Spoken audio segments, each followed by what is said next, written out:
Hello everyone, कैसे हैं आप लोग। होप सब अच्छे होंगे। तो चलिए आज का डिस्कशन स्टार्ट करते हैं। आज हम लोगों का 20 day option selling challenge with 50 के कैपिटल का आज डे 10 था। तो चलिए देखते हैं आज का दिन कैसा था। आज का वैसे दिन ओवरऑल ठीक ठाक ही था। तो सबसे पहले हम लोग सुबह में आज फिन निफ्टी का एक्सपायरी था, तो हमने मार्केट थोड़ा सा गैप अप ओपन होने के बाद हमने एक फिन निफ्टी का कॉल को, जो कि 19,700 का कॉल था, उसको हमने सेल किया था अप्रोक्सीमेटली 23 रुपीज़ के आसपास। और एक 19,850 का हमने कॉल को बाई किया था अप्रोक्सीमेटली 1 रुपीज़ 45 to 50 पैसेस के आसपास। और हमने अप्रोक्सीमेटली 2 बजे के आसपास इस ट्रेड से एग्जिट हो गए, क्योंकि मार्केट बार बार 19,650 to 660 के बीच में जाके और बार बार वहाँ से रिवर्स कर रहा था। तो फिर से गया था 19,655 66। तो हम लोगों को लगा कि मे बी गैप डाउन दे सकता है, बट हम लोग का प्रीमियम काफ़ी हद तक डिके हो गया था, तो इसलिए हम लोग उस ट्रेड से एग्जिट किए। और लकीली अच्छा ही रहा, क्योंकि लास्ट में मार्केट अचानक से एक शूट किया था, जिसके बाद प्रीमियम फिर से मतलब 15-20 रुपीज़ के आसपास चला गया था। तो उस वजह से हम लोग उस चीज़ से बच गए। और जैसा कि आप लोग को बताए थे कि इस वीक काफ़ी न्यूज़ ड्रिवन थिंग्स चलते रहेंगे, तो इसलिए हम लोग कोई भी कैरी फॉरवर्ड इस वीक नहीं कर रहे हैं, सारे कैरी फॉरवर्ड्स को अवॉइड कर रहे हैं। तो बस आप लोगों से भी यही आप लोग को सजेस्ट करूँगा कि कैरी फॉरवर्ड इस वीक आप लोग अवॉइड कीजिएगा। तो देखते हैं हम लोग आज का अपना ऑर्डर। तो यहाँ पे हमने सुबह सुबह 9:17 पे हमने यहाँ पे 89.17 को हमने 80 क्वांटिटी हमने ख़रीदा था। ये 19,700 पे हम लोग सेल किए थे 80 क्वांटिटी, जो कि 23 रुपीज़ पे था। और उसके बाद हमने हेज करने के लिए 19,850 पे हमने 80 क्वांटिटी को बाई किया था, जो कि 141 रुपीज़ 45 पैसेस पे था। उसके बाद फिर हम लोग 153 में हम लोग इससे एग्जिट कर गए, जो कि 255 और 30 पैसेस पे हम लोग इसको एग्जिट किए। और हम लोग का ओवरऑल प्रॉफिट जो आज का था वो अप्रोक्सीमेटली 1500 प्लस का था। तो यही आज हम लोग का आज ट्रेड था। तो यही सब हम लोग ट्रेड आज किए। उसके बाद फिर हमने उसके अलावा कोई और ट्रेड नहीं लिया। लास्ट में मार्केट आज सूट किया, जिससे कॉल का प्रीमियम थोड़ा सा स्पाइक किया था, बट फिर भी हमने नहीं किया, क्योंकि मे भी कुछ भी हो सकता है इस वीक। मतलब थोड़ा सा कन्विक्सन नहीं है मुझे, तो इसीलिए। नहीं तो बहुत सारे लोग कैरी फॉरवर्ड करके जा रहे हैं, बट मैं नहीं कर रहा हूँ, क्योंकि यहाँ पे कन्विक्सन नहीं है मेरे पास इस वीक में कि कहाँ जाएगा मार्केट। कुछ भी न्यूज़ फ्लो वगैरह का बहुत इम्पैक्ट रहेगा, तो इसलिए हम लोग आज इसको नहीं करने वाले हैं। और आज का एक और तो देखते हैं निफ्टी। तो निफ्टी लास्ट में काफ़ी हद तक सूट किया है, जो कि 19,000 के आसपास था।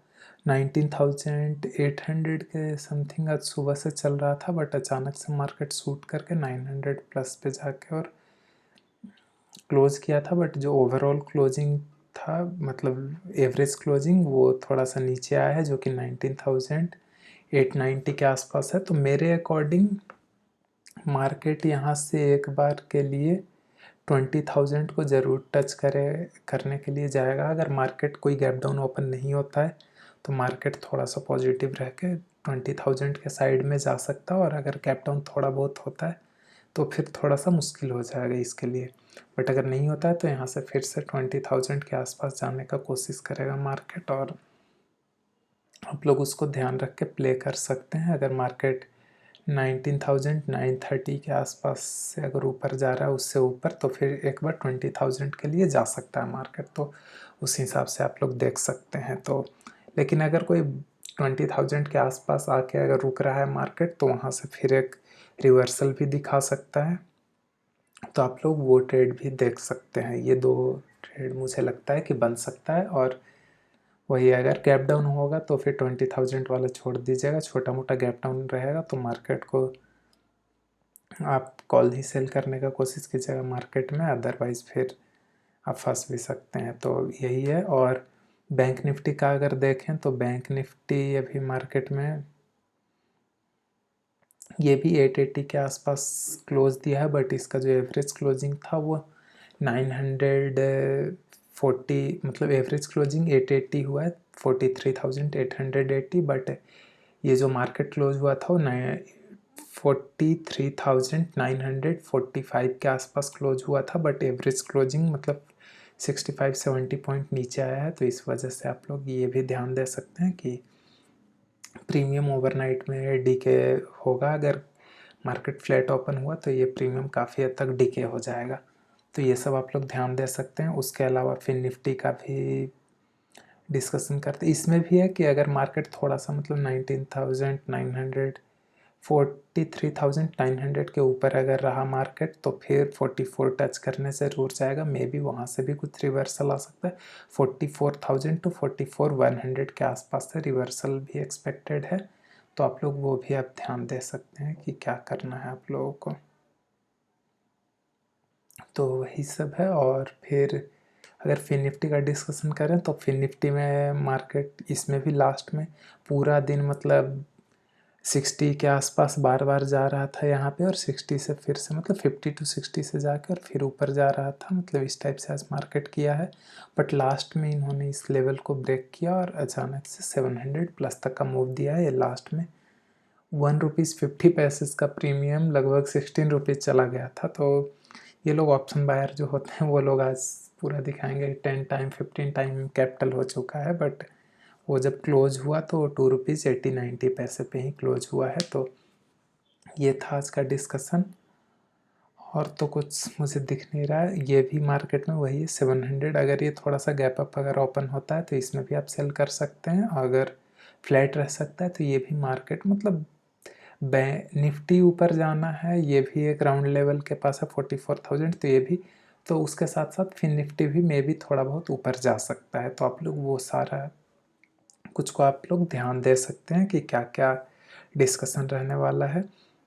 और आप यही सब है, और तो कुछ नहीं है। मतलब आज बैंक में HDFC थोड़ा सा वीक रहा था, तो इसके वजह से मतलब मार्केट जो बैंक निफ्टी था वो बहुत स्ट्रॉन्ग नहीं था, नहीं तो आज बैंक निफ्टी और अच्छा कर सकता था। तो यही सब लेवल है। उसके अलावा अगर आप लोगों को कुछ सजेशन वगैरह देना हो, कोई डाउट अगर पूछना हो तो कमेंट सेक्शन में पूछ सकते हैं। कल के दिन एक कोई थे, उन्होंने एक अच्छा डाउट पूछा था जो कि था कि मेरा रिस्क रिवार्ड रेशियो कितना रहता है और मैं पर ट्रेड कितना रिस्क लेता हूँ। तो रिस्क वैसा कोई अमाउंट वाइज फिक्स नहीं होता है। अगर मेरा trade by the way 1000 maximum profit है तो उसका 40% हम लोग SL लेके चलते हैं, जो कि 40% यानी 400 के आसपास हुआ। तो अगर 2000 है तो 800 के आसपास हुआ। तो रिस्क रिवार्ड रेशियो हम लोगों का 1/2.5 का रहता है। और ये जो होता है हम लोगों का, क्या आप लोग बोलते हैं कि मैक्सिमम रिस्क हम लोग कितना ले सकते हैं, तो वो मतलब 40% of maximum profit of a particular trade रहता है। तो इस टाइप से हम लोग लेके चलते हैं। तो अमाउंट वाइज कुछ फिक्स नहीं रहता है, बट यही हम लोगों का सेटअप रहता है। कभी कभी इस चीज़ को मतलब मैं ये नहीं कहूँगा 1-2 दिन मैंने फॉलो नहीं किया था, एक दिन जिस दिन लॉस हुआ था उस दिन मैं उस चीज़ को फॉलो नहीं कर पाया था। तो हो जाता है कई बार, मतलब अचानक से स्पाइक दिया और मेरा मतलब 10-15% के आसपास लॉस चल रहा था। मैं सोचा 40% लॉस पे मैं बुक करूँगा।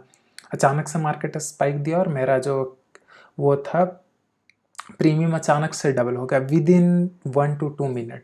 तो वहाँ पे मैं एग्जिट कर ही नहीं पाया था, तो उस दिन उसके वजह से एक लॉस हुआ था। तो ठीक है, मार्केट है, इट्स पार्ट्स ऑफ गेम, तो चलता रहता है। तो बस हम लोगों को वही रहता है कि वो रिस्क रिवार्ड मैनेज करना होता है समहाउ कैसे भी करके, जिससे कि हम लोग एक प्रॉफिटेबल ट्रेडर बन सकें।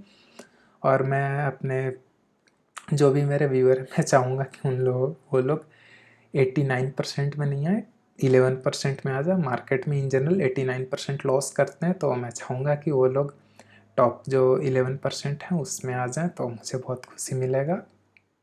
इसलिए मैं आप लोगों को थोड़ा थोड़ा गाइड करने का कोशिश करता हूँ कि कैसे कर सकते हैं। अगर आप लोगों को मेरा वीडियो अच्छा लगता होगा तो वीडियो लाइक कर सकते हैं। चैनल अगर इन्फॉर्मेशन आपको मिलता होगा चैनल से कुछ यूजफुल कंटेंट, तो आप चैनल को सब्सक्राइब कर सकते हैं, अपने फ्रेंड्स के साथ शेयर कर सकते हैं, जिससे हमारा कम्युनिटी और तेज़ी से ग्रो करे। ऑल्दो ये ग्रो कर रहा है, मेरे लिए सिंगल अमाउंट मतलब 1 यूनिट भी अगर 1 सब्सक्राइबर भी बढ़ता है तो वो भी मेरे लिए ग्रोथ है, तो मैं उसको चेयर करता हूँ। बट हाँ, और आप लोगों तक अच्छा है मतलब यूज़फुल इन्फॉर्मेशन पहुँचाने का कोशिश करूँगा। ठीक है, थैंक यू, मिलते हैं कल के वीडियो में। Bye bye.